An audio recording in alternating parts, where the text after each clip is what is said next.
Assalamualaikum warahmatullahi wabarakatuh. Saya perwakilan dari kelompok 8 akan mempresentasikan tentang tinjauan etik dan hukum dalam keperawatan maternitas tentang kasus aborsi.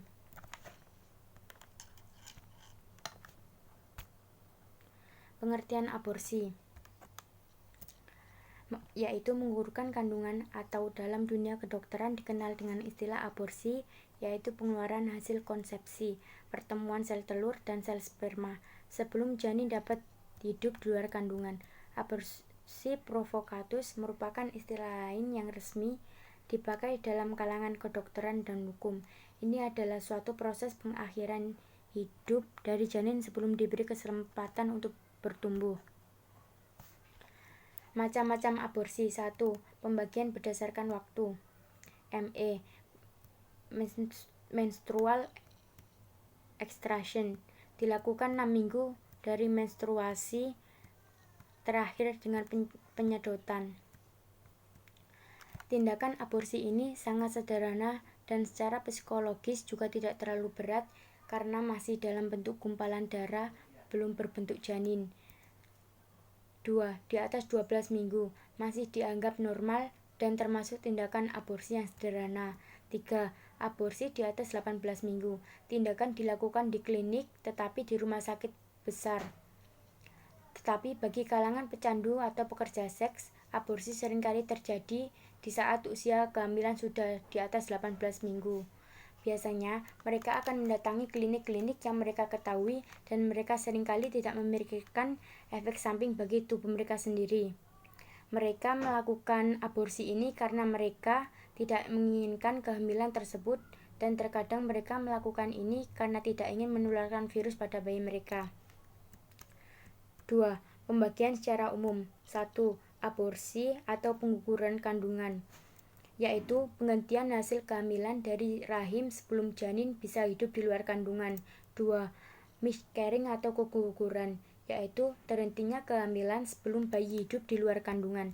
3. Aborsi terapeutik atau medikalis adalah penghentian kehamilan dengan indikasi medis untuk menyelamatkan nyawa ibu atau tubuhnya yang tidak bisa dikembalikan. 4. Aborsi kriminalis adalah penghentian kehamilan sebelum janin bisa hidup di luar kandungan dengan alasan-alasan lain selain terapeutik dan dilarang oleh hukum. 5. Aborsi eugenetik adalah penghentian kehamilan untuk menghindari kelahiran bayi yang cacat atau bayi yang tidak mempunyai penyakit genetis. Eugenisme adalah ideologi yang diterapkan untuk mendapatkan keturunan hanya yang unggul saja. 6. Aborsi langsung atau tak langsung adalah tindakan intervensi medis yang tujuannya secara langsung ingin membunuh janin yang ada di dalam rahim sang ibu. Sedangkan aborsi yang tak langsung adalah suatu tindakan intervensi medis yang mengakibatkan aborsi meskipun aborsinya sendiri tidak dimaksudkan dan bukan jadi tujuan dalam tindakan itu. 7. Selective abortion adalah penghentian kehamilan karena janin yang dikandung tidak memenuhi kriteria yang diinginkan. Aborsi ini banyak dilakukan wanita yang mengadakan prenatal diagnosis, yakni diagnosis janin ketika ia masih ada dalam kandungan. 8. Embryo reduction, pengurangan embrio, pengguguran janin dengan menyisakan 1 atau 2 janin saja karena dikhawatirkan mengalami hambatan perkembangan atau bahkan tidak sehat perkembangannya. 9. Partia-breed abortion merupakan istilah politis atau hukum yang dalam istilah medis dikenal dengan nama dilatation atau eduction. Cara ini pertama-tama adalah dengan cara memberikan obat-obatan pada wanita hamil, tujuan agar leher rahim terbuka secara prematur. 3. Pembagian dalam ilmu medis. 1. Aborsi spontanus atau ilmiah. Aborsi terjadi dengan sendirinya tanpa adanya pengaruh dari luar, baik faktor mekanis atau medisinalis. Misalnya, karena sel sperma atau sel telur tidak bagus kualitasnya, atau karena ada kelalaian bentuk rahim. Dapat juga disebabkan oleh karena penyakit, misal penyakit sipilis, infekakut, dan dengan disertai demam yang tinggi pada penyakit malaria. Aborsi spontan dibagi atas. 1. Aborsi kompletus, artinya keluarnya seluruh hasil konsepsi sebelum umur kehamilan lengkap 20 minggu. 2. Aborsi habitualis, artinya aborsi terjadi 3 atau lebih aborsi spontan berturut-turut. Aborsi habitualis ini dapat terjadi juga jika kadangkala seorang wanita muda sekali mengalami keguguran yang disebabkan oleh gangguan dari luar, amat seringkali misalnya terpeleset, bermain skipping, meloncat dengan tali, naik kuda, naik sepeda, dan lain-lain. Bila keguguran hampir tiap kali terjadi pada tiap-tiap kehamilan, maka ini disebut aborsi habitualis yang biasanya terjadi pada kandungan minggu ke-5 sampai ke-15. 3. Aborsi incompletus, artinya keluar sebagian tetapi tidak seluruh hasil konsepsi sebelum umur kehamilan lengkap 20 minggu. 4. Aborsi induksi, yaitu penghentian kehamilan sengaja dengan cara apa saja sebelum umur kehamilan lengkap 20 minggu, dapat bersifat terapi atau non-terapi. 5. Aborsi incipiens, yaitu keadaan pendarahan dari intrauteri yang terjadi dengan dilatasi serviks kontinu dengan progresif tetapi tanpa pengeluaran hasil konsepsi sebelum umur kehamilan 20 minggu. 6. Aborsi terinfeksi, yaitu aborsi yang disertai infeksi organ genital. 7. Missed abortion, yaitu aborsi yang embrio atas janinnya meninggal dalam uterus sebelum umur kehamilan lengkap 20 minggu tetapi hasilnya konsepsi tertahan dalam uterus selama 8 minggu atau lebih. 8. Aborsi spermatik, yaitu aborsi yang terinfeksi dengan penyebaran mikroorganisme dari produknya ke dalam sirkulasi sistematik ibu. 2. Aborsi yang disengaja. 1.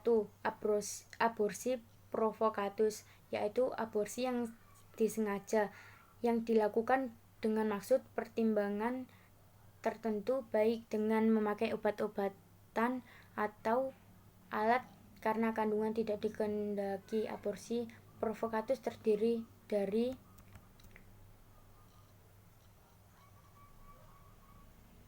2. Provokatus terapeutik atau aborsi medikalis, yaitu aborsi yang terjadi karena perbuatan manusia. Dapat terjadi baik karena didorong oleh alasan medis, misalnya karena wanita hamil menderita suatu penyakit. 3. Aborsi provokatus criminalis. Inilah aborsi yang dilakukan dengan sengaja, baik oleh si ibunya maupun orang lain dengan persetujuan ibu hamil. Hal ini dilakukan dengan alasan-alasan tertentu, misal malu mengandung karena hamil di luar nikah. Faktor-faktor penyebab aborsi. 1. Etiologi dari keadaan patologis. Abortus spontan yang terjadi dengan sendiri atau yang disebut dengan keguguran. 2. Faktor janin. Perkembangan zigot atau abnormal. Kondisi ini menyebabkan kelainan pertumbuhan yang sedemikian rupa sehingga janin ini tidak mungkin hidup terus. Abortus spontan yang disebabkan karena kelainan dari ovum berkurang kemungkinan saat janin berusia lebih dari 1 bulan.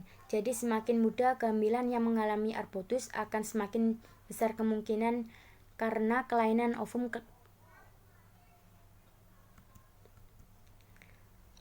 Beberapa sebab abortus adalah kelainan mikrokosum. Pada umumnya, kelainan kromosom yang terbanyak mempengaruhi terjadinya aborsi adalah trisomi dan minosomi X. Trisomi autosom terjadi pada abortus trimester pertama yang disebabkan oleh disjunction atau inversi kromosom.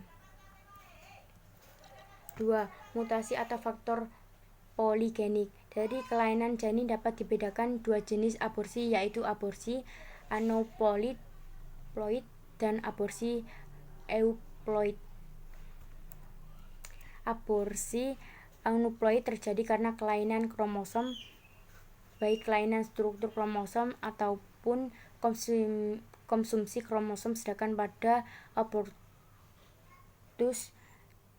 euploid pada umumnya tidak diketahui penyebabnya. Namun faktor pendukung aborsi mungkin disebabkan oleh kelainan genetik, faktor ibu, dan beberapa faktor ayah, serta kondisi lingkungan. 3. Faktor ibu. Berbagai penyakit ibu dapat menimbulkan abortus, misalnya infeksi yang terdiri dari infeksi akut. 1. Virus, misalnya cacar, rubella, dan hepatitis. 2. Bakteri, misalnya Streptococcus. 3. Parasit, misalnya malaria. Infeksi kronis. 1. Sifilisis biasanya menyebabkan abortus pada trimester kedua. 2. Tuberkulosis paru aktif. 3. Keracunan, misalnya keracunan tembaga, timah, air rasa, dan lain-lain.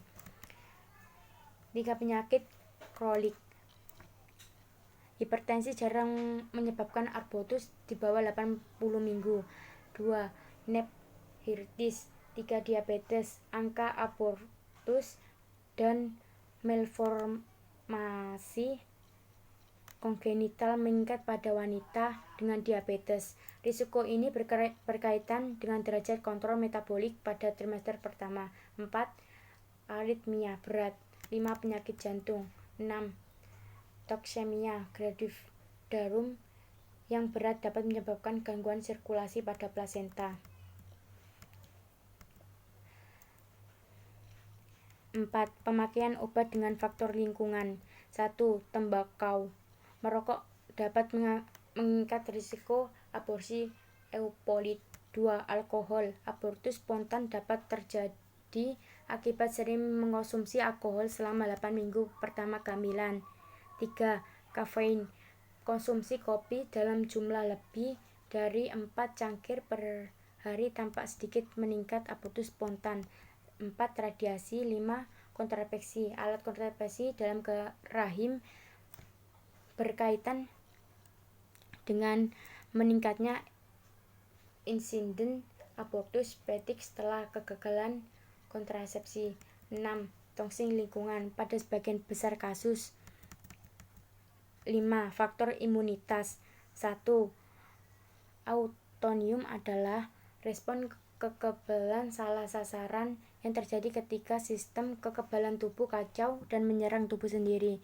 2. Autoimun adalah sistem kekebalan terhadap antigen allogenik. 3. Faktor ayah. Translokasi kromosom pada sperma dapat menyebabkan abortus. Resiko aborsi. 1. Resiko kesehatan dan keselamatan fisik. Kematian mendadak karena pendarahan hebat, pembiusan yang gagal, dan akibat infeksi serius di sekitar kandungan, kanker payudara, kanker indung telur, kanker leher, kanker rahim, kanker hati, infeksi rongga panggul, infeksi pada lapisan rahim. 2. Risiko kesehatan mental atau psikologis. 1. Kehilangan harga diri 82%. 2. Berteriak-teriak histeris 51%. 3. Mimpi buruk berkali-kali mengenai bayi 63%. 4. Ingin melakukan bunuh diri 28%. 5. Mudah mencoba obat-obatan terlarang 41%. 7. Tidak bisa menikmati hubungan seksual 59%. Aborsi menurut tinjauan etik keperawatan medis. Menurut etik keperawatan, seorang perawat tidak bolehkan menggugurkan kandungan, mengakhiri hidupnya seorang penderita yang menurut ilmu pengetahuan tidak mungkin akan sembuh. Pihak yang diperbolehkan melakukan aborsi adalah dokter ahli kebidanan dan penyakit kandungan. Sesudah meminta pertimbangan dari tim ahli dari berbagai bidang keilmuan. Dengan demikian, menurut UUD Kesehatan, tidak semua dokter boleh melakukan tindakan aborsi. Sarana yang dipakai dalam praktek aborsi hanya dapat dilakukan di sarana kesehatan tertentu yang memiliki tenaga dan peralatan yang memadai untuk tindakan tersebut dan telah ditunjukkan oleh pemerintah. Abortus provocatus dapat dibenarkan sebagai tindakan pengobatan apabila merupakan satu-satunya jalan untuk menolong jiwa ibu dari bahaya maut. Etik membenarkan aborsi dengan beberapa syarat dan menyelamatkan jiwa ibu adalah indikasi yang diperkenankan dan dijelaskan dalam pasal 15.1 UUD Kesehatan, yaitu satu-satunya indikasi yang diperkenankan menurut UUD Kesehatan ialah menyelamatkan jiwa ibu hamil. Hukum aborsi dalam keperawatan maternitas. Abortus provocatus atau pembunuhan paksa yang dilakukan oleh seorang wanita terhadap bayi dikandungnya termasuk tindakan pidana. Sebenarnya sebuah aborsi dilakukan dengan sengaja untuk menutup aib yang tidak ingin diketahui. Tindakan ini melanggar hukum pidana yang diperlakukan untuk melindungi atau mencegah tindakan tidak terpuji tersebut.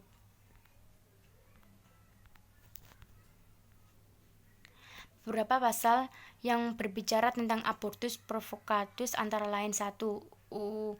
Undang-Undang HAM pasal 53 ayat 1, 2. Undang-Undang RI nomor 23 tahun 1992 tentang kesehatan ayat 1 dan ayat 2.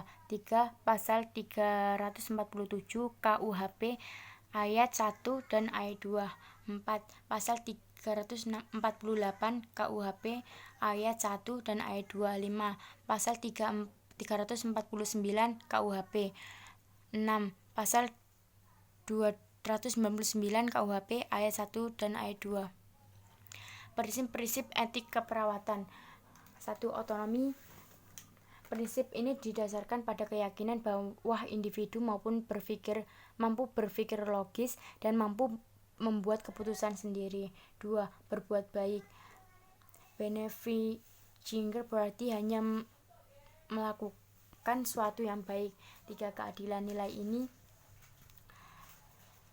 direfleksikan dalam praktek profesional ketika perawat bekerja untuk terapi yang benar sesuai hukum, standar praktek, dan keyakinan tidak benar untuk mendapatkan kualitas pelayanan kesehatan. 4.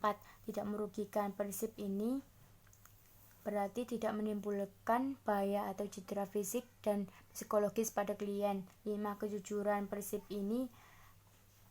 kejujuran berarti penuh dengan kebenaran. Nilai ini diperlakukan oleh pemberi layanan kesehatan untuk menyampaikan kebenaran pada setiap klien dan untuk meyakinkan bahwa klien sangat mengerti. 6. Menempati janji. Prinsip kesetiaannya dibutuhkan individu untuk menghargai dan komitmennya terhadap orang lain. Perawat setia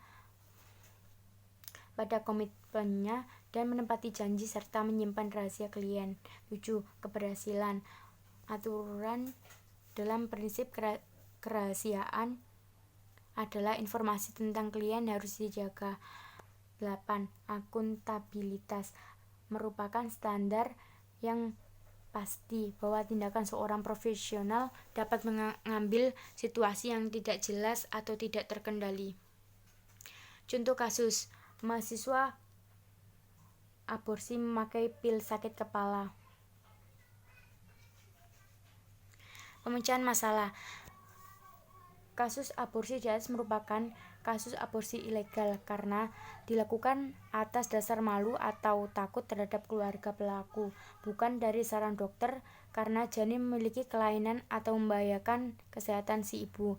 Selain itu, proses aborsi yang dilakukan pun tidak sesuai bidang kedokteran dengan meminum pil sakit kepala bercampur minuman bersoda. Berdasarkan asas etik keperawatan, kasus aborsi yang telah disebutkan di atas diperbolehkan sesuai dengan asas etik otonomi yang dimiliki pelaku aborsi. Pelaku aborsi boleh memiliki dan memutuskan untuk melakukan aborsi tanpa paksaan, sebab keputusan itu adalah hak dia, tetapi melanggar atas beneficence, berbuat baik atau manfaat.